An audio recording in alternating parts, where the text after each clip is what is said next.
Continuing with the David Williams, the world's worst children, it's Brian Wong, who was never ever wrong. Many years ago, there lived a boy named Brian Wong. Wong was a total and utter swot. Not only was he the swattiest swot who ever swatted, he had to be right about everything. Brian Wong is never ever wrong, he would exclaim, much to the annoyance of everyone around him. The boy's favourite subject was mathematics. His favourite pastime was working out what looked like impossible sums and equations. Even if he didn't have any maths homework to do, Wong would set himself some.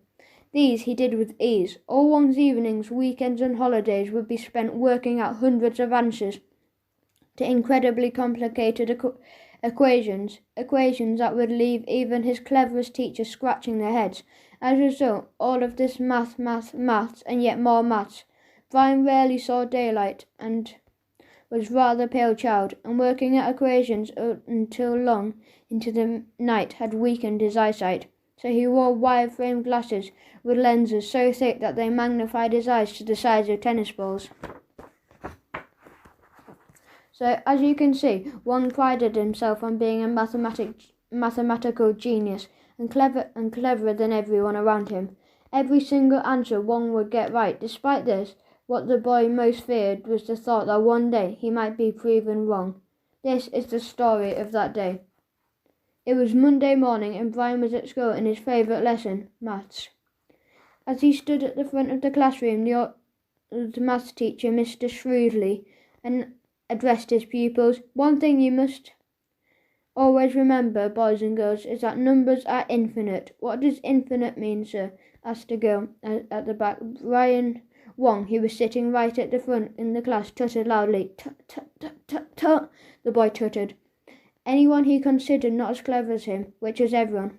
That is a good question, replied the teacher, giving Wong a stern sideways glance, because you can always add one to any number. They're gone forever. They are therefore infinite. The children all looked around at each other, attempting to grasp this idea. Now, I want you to think of the biggest number you can, continued the teacher. Lots of eager little hands shot up. 1,000,000, said one boy. 1,000,000,000, shouted another.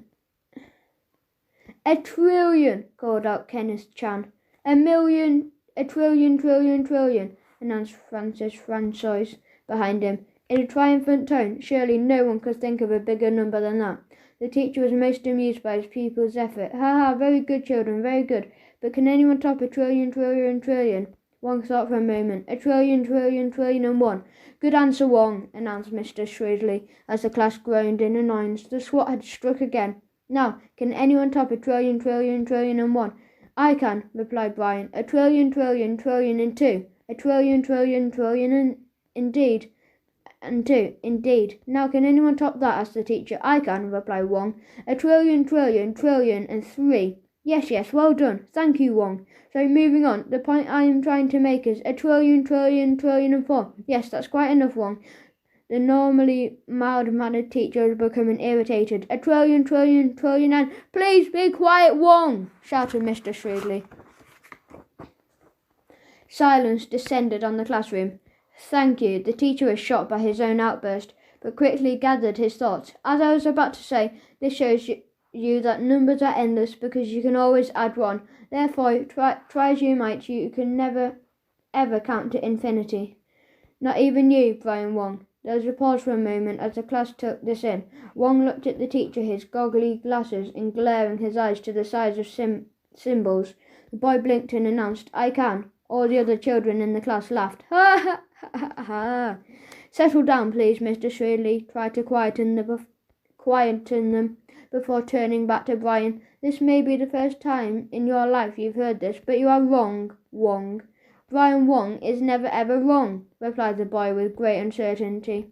Mr. Shrewdly shook his head and said, This time Brian Wong is very wrong. No one can count to infinity. Not any of the greatest thinkers of the world. No one. Not even you. Wong had never been wrong in his life, and he was not going to start now. This was the moment he had begun his doomed mission. A mission that would change the course of his life forever. Brian Wong is never ever wrong, insisted the boy. I am a genius, and therefore I can count to infinity. I can. Go on then, shouted Chan from the back of the class. Yes, joined in the other pupils. Even the normally sensible Mr. Shrewdly felt inclined to egg the swat on. By now they all wanted the same thing, to prove Wong wrong. We are waiting, announced the teacher with a wink to the rest of the class.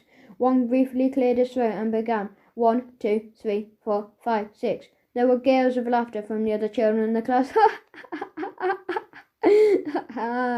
Wong really was going to try to count to infinity. Just so he wouldn't be proved wrong. 7, 8, 9, 10, 11, counted Wong. The class did not believe he was really going through with it. 273, 274, 275, on and on went Wong until the bell clanged for the end of the lesson. Ring! Thank you very much, Wong. You can stop now, announced Mr. Shrewdly with a chuckle. 274, 275. But the teacher underestimated Wong. This was a matter of pride for the boy. He was not going to stop until he reached infinity. 276, 277, 278. Brian strayed out of the classroom, still counting, as Mr. Shrewdly shook his head in disbelief. How would Wong keep this up? 480, 542. The boy counted all the way through break time, then through some more lessons, even including PE, then through lunchtime, then through some more lessons, and before the bell clanged one last time for the end of the day, ring! 699. As Wong marched out of the school gates, he carried on counting. By this time he had reached the high thousands, 9,736, 9,737. As the other boys laughed at Wong at the bus stop, Chan felt a pang of guilt. He tapped his classmate on the shoulder and said, Come on, Wong, let's get an ice cream. This is stupid. A furious look crossed his face. You have made me lose count, he raged. No, I had to go to the beginning again. But Wong, 1, 2, 3. When he returned home, Wong counted all through his dinner. 30,609, 30,610, and bath time. When he went to bed, he wrote down the last number he had counted on a piece of paper. 48,392. That way he could start again. As he woke up was 48,393, which he did. All through the next day and the very next, Brian Wong counted and counted and counted. Soon he had reached the millions, and after a couple of years the billions. When he reached a trillion, he felt it was too late to stop now, so he carried on into the zillions.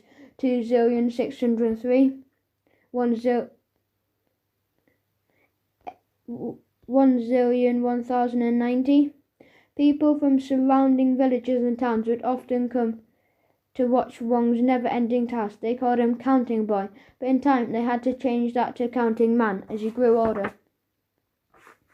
His hair was turning grey. He had to put even thicker lenses in his glasses, so now his eyes were the size of footballs. But still, Wong would not be proved wrong. He was going to count to infinity if it was the last thing he did. Even when his maths teacher, Mr. Shrewdly, died of old age at 103, Wong refused to stop. 9 gazillion, 780 zillion, 40 trillion, 380 billion, 92 million, 400,502. The numbers were becoming quite a mouthful. As time passed, Wong himself became an old man. He had been counting non-stop for 60 years. He had a long flowing beard the length of an elephant's trunk. Yet still, as he kept counting, as long as he kept counting, Wong thought he could not be proved wrong. 11 gazillion, 999 zillion, 1,160 million, 603. Finally, one night, Brian Wong was lying on his deathbed. He was 111 years old, and life was slipping away from him. Yet he was still counting, hoping that somehow the next number might just be infinity, though it never ever was. 12 gazillion, zillion, trillion, billion, million, and 3. 12 gazillion, zillion, trillion, billion, million, and 4. His old classmate, Kenneth Chan, came to visit him one last time. Wong was fading fast. Chan perched on the edge of Wong's bed and said, You don't have long left, my friend. Perhaps it's time to stop counting and enjoy the last few moments of life you have left. Wong looked at Chan straight in the eye, an expression of extreme annoyance on his face. You stupid fool, you made me lose count again. No, I have to start at the beginning. Wong, no! Pleaded Chan. 1, 2, 3, Wong began. Of course, Brian Wong never did reach infinity. However, just as you could not prove that the number infinity existed, no one else could prove that it didn't. Wong died with a smile on his face. He had wanted his entire life counting, but what was much more important to him was that he had not been proved wrong. On his gravestone it read, "Here lies Brian Wong. He was never, ever wrong. Ever, ever, ever wrong. Especially not about the whole counting to infinity thing."